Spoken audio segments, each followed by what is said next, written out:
Good morning, I'm John Wolfe with the New England Northwest Regional News. Officers attached to New England Police District have arrested 9 people as part of Strike Force Jackal 2.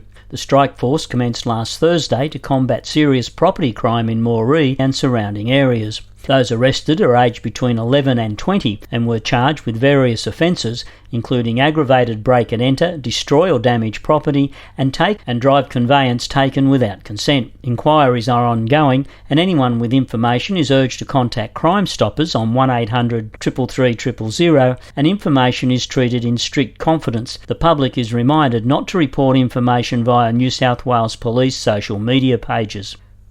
The University of New England has appointed Professor Chris Moran as the new Vice-Chancellor to replace Professor Bridget Hayward, who stepped down from the role last August following assault allegations stemming from an event that occurred in Armidale in March 2022. Professor Moran was chosen from almost 50 highly qualified applicants and comes to the role after serving for nearly 7 years as the Deputy Vice-Chancellor and Vice President Research at the Western Australian-based Curtin University, and he'll take up the role in July. In other UNE news, member for Tamworth Kevin Anderson has been briefed on the UNE Tamworth Central project by the project team. It's really important that the community is kept updated on this really important project. Tamworth has been waiting for a long time for the university, so to see it now progress is fantastic, but we need to make sure we see that progress and the community is kept updated.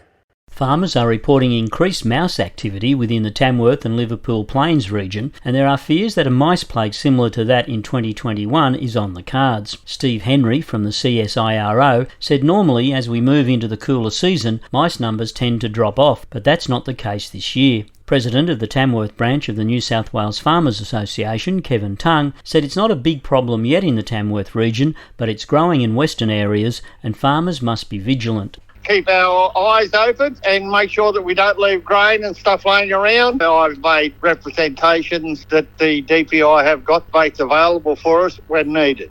On the back of Walgett's water supply being switched back to the water treatment plant from the Namoi River recently, the member for Barwon, Roy Butler, is calling for a water audit of the region's water systems. What I've asked the government to do is do an audit of all domestic supply across regional New South Wales so we get a baseline of where we're up to. We know what needs to happen and what the priority areas are, and that's really important. We know that state and federal budgets will be a bit tight, so making sure that domestic water projects are still somewhere near the top of the list to get funded. The weekend was a great time for families to get out and about with events to cater for all tastes. Nundle held its annual Great Dog Race yesterday with nearly 2,000 people and plenty of dogs flocking to have some fun, and local Kelpie Nell, owned by Jane Wood and Peter Downey, took out the title as a winning working dog in the Great Dog Race's main event. The Australian Celtic Festival drew large numbers of fans of everything Celtic to Glen Innes over the weekend. Tamworth's ALEC is hosting the Australian Stockhorse National event with a jam-packed program, and it continues until May 13 and entry is free. And machinery and train fans headed to Corindi for the annual Corindi Rural Heritage Villages Vintage Machinery, Miniature Railway Rally and Swap Meet, while yesterday the Currabubula Boutique Market saw a good crowd take advantage of picking up some bargains in ladies' fashion, jewellery, children's clothing, candles, body products, homewares, garden accessories and much more. And that's the regional news for Monday the 8th of May.